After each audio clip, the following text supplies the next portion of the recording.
Hey, what's up, everybody? True Boxing here. Thank you for coming back to Get Hit with the Truth. So today we're looking at the What's Next. We're doing the What's Next on the former unified lightweight champion of the world, Teofimo Lopez. Some people still consider him to be the former undisputed champion. I think he's just the unified champ, technically.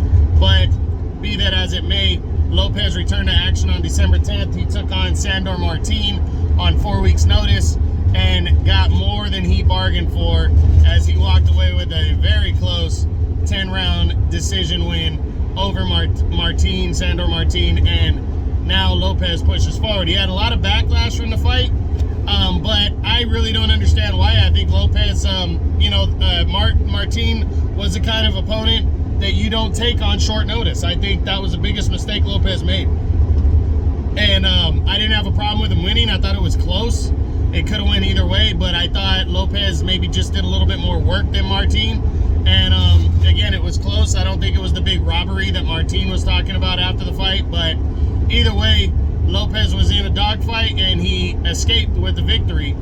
And now the big question is, what's next for Teofimo Lopez? Now, I know a lot of people want to see him and Josh Taylor in the ring. We're going to discuss all that. Let's run through some of the guys in the top 10, though, and see what could be possible. We start with number one, undefeated WBO champion Josh Taylor.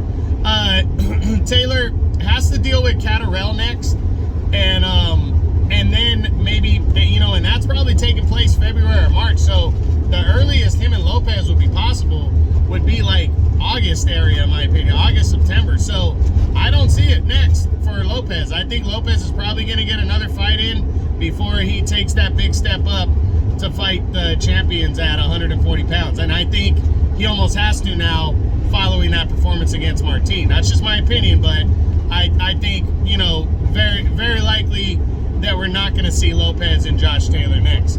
Then you got Regis Prograis, the newly crowned WBC champion. Not right now for these two guys. Lopez, not ready in my opinion, one, but two, Prograis is going to be fighting Jose Ramirez almost for sure next in a mandatory fight for the WBC belt.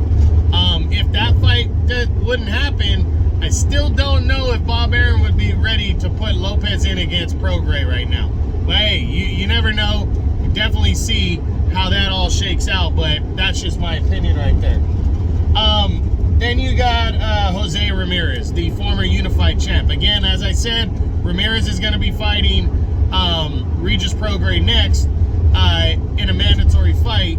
I highly doubt, even if he wasn't, I don't think it's the best matchup because Ramirez is a big guy at 140, and we see now that Lopez has struggled, against Martin, so I'm not sure that's what they're going for next. Jose Cepeda, maybe, to test the waters, but Cepeda's another southpaw that's got some pop, Is that the kind of fight that they want? It could happen. Cepeda, he fought as hard as he could. He lost to Prograis, got knocked out. But I think Cepeda's the kind of guy who would want to jump right back in the mix. And if Lopez is available, they're with the same promotion, why not? I think it's a really good fight. It's a good step for Lopez to really shake off the performance against Martin and prove himself. So we'll see. I already discussed Prograis.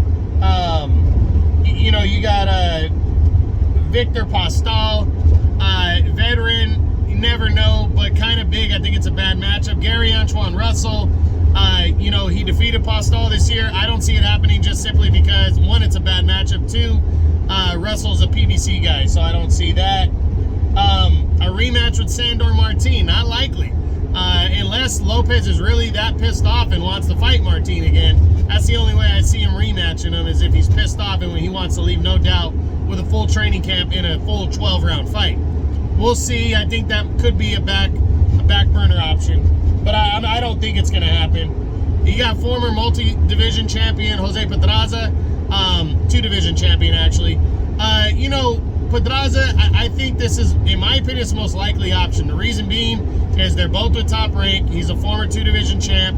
That was a guy he was supposed to fight anyways, and he's a good enough opponent for Lopez to test himself on, to continue to see what he's made of at 140 pounds. So that's my opinion there. And you know, outside of that, you look at options like George Kambosos Jr. a rematch. I think that's a very big possibility also, because, you know, it's a big fight for both guys. It's a big money fight. But Lopez really wants to shake off that first loss right there that he suffered now.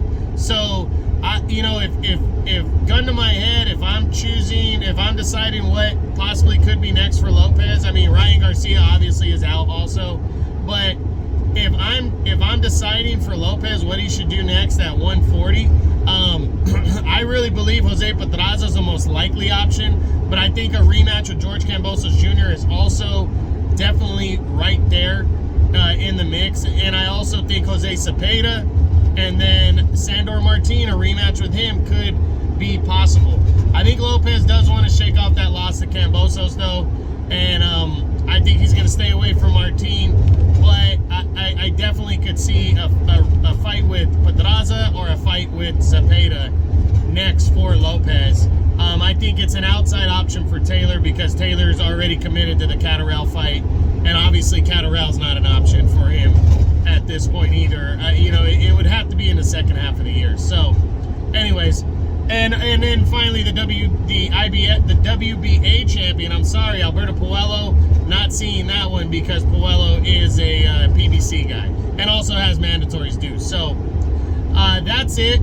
That's what I got. That's the what's next on the former unified lightweight champion of the world, Teofimo Lopez, following a controversial 10-round decision win over Sandor Martin. I hope you guys enjoyed the video. If you did, smash the like button, leave a comment, subscribe to the channel. I appreciate any and all support. This is True Boxing. You've been hit with the truth.